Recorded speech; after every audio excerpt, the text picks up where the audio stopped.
Assalamualaikum warahmatullahi wabarakatuh. Apa kabar sahabat beriman? Selamat datang di Magenta Islam. Sholat 5 waktu merupakan suatu kewajiban bagi setiap muslim, yakni orang-orang yang beragama Islam. Oleh karena itulah, orang yang mengerjakan sholat akan mendapatkan pahala, sedangkan yang meninggalkannya akan mendapat siksa.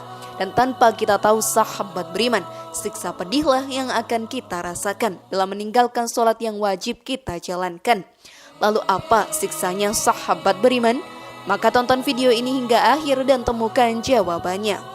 Berikut ngeri 7 macam siksaan bagi orang yang meninggalkan sholat fardu, versi dari Magenta Islam.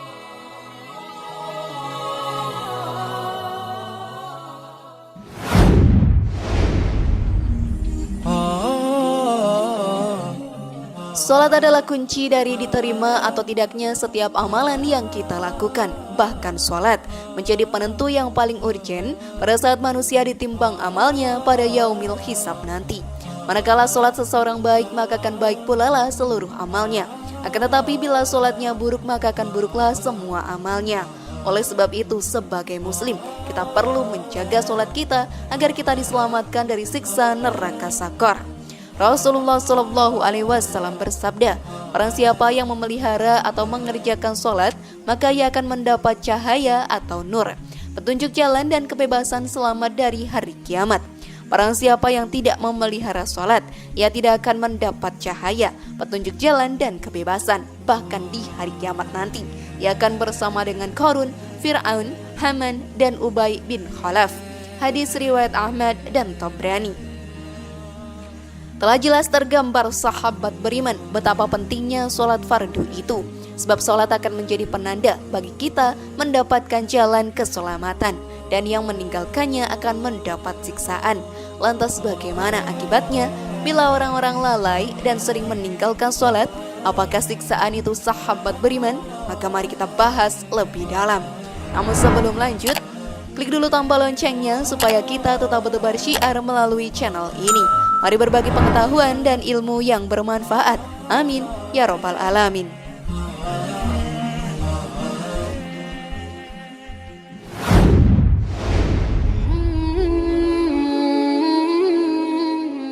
Ruang kubur dipenuhi api. Sholat merupakan salah satu rukun Islam yang wajib dilaksanakan setiap muslim yang sudah balik. Ibadah sholat adalah amalan yang sangat serius karena menjadi pembeda antara seorang muslim dan juga seorang kafir. Dikisahkan, ada seorang saleh menguburkan jenazah saudara perempuannya. Setelah pulang, ia menyadari kalau dompetnya telah hilang. Mungkin jatuh ketika ia memakamkan saudaranya. Karena itu, ia segera kembali ke pemakaman dan menggali kembali. Tapi belum sempat ia menemukan dompetnya kembali, ia melihat nyala api di kubur saudaranya tersebut. Ia ketakutan dan segera menutupnya kembali. Ia menangis melihat keadaan kubur saudaranya itu. Saudaranya itu memang tidak tinggal bersamanya, tetapi bersama ibunya. Segera ia menuju rumah ibunya dan masih dengan menangis ia berkata, "Wahai ibu, beritahukan kepadaku bagaimana amalan saudaraku itu." Sang ibu berkata, "Ada apa gerangan sehingga engkau bertanya seperti itu?" "Wahai ibu, aku melihat kuburnya menyala api," kata sang anak. Kemudian ia menceritakan secara lengkap pengalamannya. Sang ibu ikut menangis mendengar cerita itu dan berkata, "Saudaramu itu biasa meringan-ringankan atau menggampangkan sembahyang dan mengakhirkannya hingga waktunya hampir habis." Sebagian ulama yang menyatakan bahwa tidak mengapa sholat menjelang akhir waktu asal belum masuk kepada waktu sholat selanjutnya.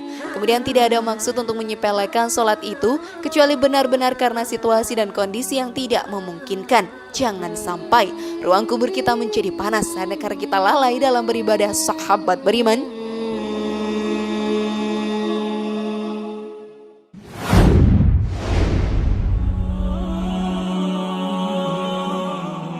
Segala amal baiknya tidak akan mendapatkan pahala. Dari sekian banyak amal ibadah kita kepada Allah Ta'ala, ada satu ibadah yang merupakan kunci dari seluruh ibadah dan amal yang lainnya. Bila kita berupaya menjaga, memelihara, dan berhasil melaksanakannya dengan baik, akan terbuka ibadah dengan segala amal yang lain. Adapun kunci dari segala ibadah dan amal yang lain adalah sholat. Rasulullah Shallallahu Alaihi Wasallam bersabda, amal perbuatan seseorang yang pertama kali akan dihisab atau diperiksa di hari kiamat nanti adalah sholat. Maka barang siapa diterima sholatnya akan diterima seluruh amalnya, dan jika sholatnya ditolak akan tertolak seluruh amalnya. Hadis riwayat At-Tabrani, Munzir, dan At-Tirmizi. Berdasarkan uraian hadis tadi dapat dipahami bahwa kunci dari seluruh ibadah dan amalan kita adalah sholat. Dengan jelas ditegaskan bahwa amal yang pertama kali diperiksa dan ditanyai Allah bila sholat diterima, akan diterima seluruh amalnya. Jika sholatnya ditolak akan tertolak seluruh amal kita.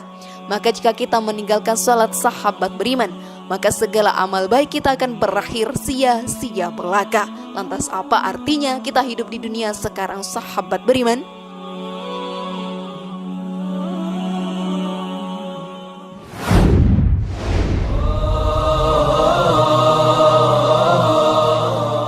Doanya tidak akan dikabulkan. Doa ialah cara untuk meminta sesuatu kepada Allah Subhanahu wa Ta'ala. Melalui doa yang ikhlas dan tulus, tentu Allah akan mengabulkan semua harapan dan keinginan hambanya. Akan tetapi ada beberapa orang yang tidak didengar dan dikabulkan doanya oleh Allah Subhanahu wa Ta'ala. Menunda sholat, menunda sedekah, menunda mengaji, dan menunda lainnya. Kita kerap melakukan hal tersebut hingga datanglah teguran untuk kita. Segala yang diminta tak kunjung terkabul, padahal segala cara telah dilakukan untuk mendapatkannya. Mulai dari berdoa hingga tahajud telah dilakukan, namun sholat adalah kunci dari segala ibadah. Jika sholat kita tidak benar, maka doa kita pun tidak akan didengar. Jangankan dikabulkan sahabat beriman, didengar saja oleh Allah Ta'ala tidak akan pernah terjadi.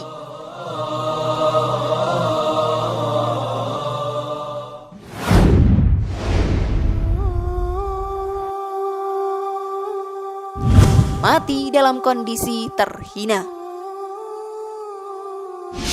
Setiap orang ingin kembali dalam kondisi yang sebaik-baiknya, berpulang pada Sang Kuasa dalam kondisi husnul khatimah, bukan su'ul khatimah. Namun sahabat beriman, balasan bagi orang-orang yang melalaikan Allah Ta'ala, maka mati dengan hina adalah jawabannya. Mengerikan sekali bukan?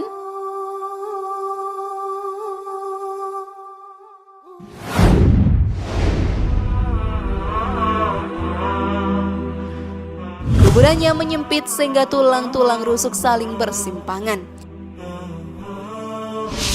Setelah mayit diletakkan di dalam kubur, maka kubur akan menghimpit dan menjepit dirinya. Tidak seorang pun yang dapat selamat dari himpitannya. Beberapa hadis menerangkan bahwa kubur menghimpit Sa'ad bin Mu'az radhiyallahu anhu. Padahal kematiannya membuat ars bergerak, pintu-pintu langit terbuka, serta malaikat sebanyak 70.000 menyaksikannya. Dalam Sunan An-Nasai diriwayatkan dari Ibnu Umar radhiyallahu anhu bahwa Rasulullah Shallallahu Alaihi Wasallam bersabda, inilah yang membuat ars bergerak, pintu-pintu langit dibuka dan disaksikan oleh 70.000 malaikat. Sungguh ia dihimpit dan dijepit oleh kubur, akan tetapi kemudian dibebaskan. Disahihkan oleh Syekh Al-Albani rahimahumullah. Lihat Mishkah Al-Mashabi 49 Silsilah As-Sahihah nomor 1695. Tidak ada yang selamat dari penyempitan kubur, baik seorang yang saleh atau yang tidak saleh. Cuma perbedaan antara seorang muslim dengan seorang kafir di dalamnya adalah penyempitan yang terus-menerus untuk seorang kafir. Adapun orang beriman mendapat keadaan seperti ini ketika pertama-tama turun di dalam kuburnya, kemudian dikembalikan menjadi lapang untuknya. Maka orang-orang yang telah meninggalkan sholat fardu dengan sengaja, maka kubur menyempit baginya selamanya.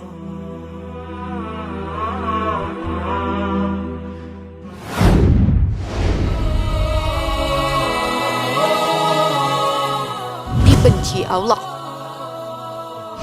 Allah begitu benci dengan hamba-hambanya yang tidak menjalankan perintahnya. Terlebih ibadah sholat fardu yang wajib dilakukan bagi mereka yang mampu menjalankannya. Dan barang siapa meremehkan sholat, maka akan dihukum oleh Allah dengan 15 perkara. 6 siksa di dunia, 3 siksa ketika mati, 3 siksaan ketika masuk liang kubur, dan 3 siksaan ketika bertemu dengan Tuhannya. Dan seterusnya hingga sampai pada dalam kuburnya terdapat ular yang bernama Sujaul Akro yang menekamnya. Karena menyia-nyiakan sholat, ular itu akan menyiksanya yang lamanya sesuai dengan waktu sholat. Hadis riwayat Ibnu Najjar.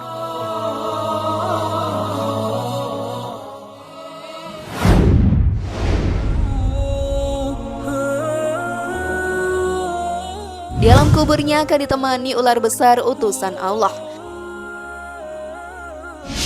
Kabar tentang adanya ular mengerikan bernama Sujaul Aqra sahabat beriman seringkali didengungkan di atas mimbar ataupun muncul di banyak buku dan juga website.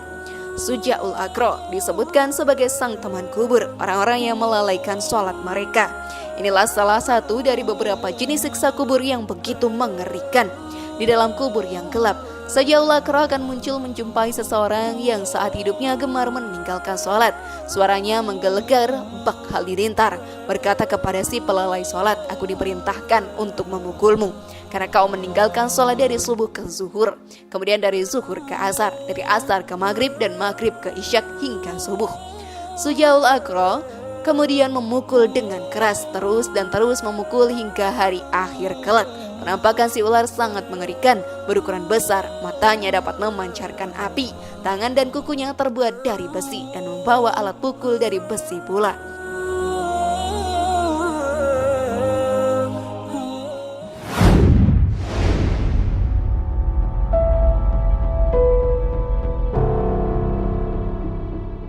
Sudah pahamkah sekarang sahabat beriman? Sekali lagi mari bangun Magenta Islam ini dengan cara klik tombol subscribe, like, share, dan aktifkan tombol loncengnya. Wassalamualaikum warahmatullahi wabarakatuh dan jangan lupa tonton video yang lainnya.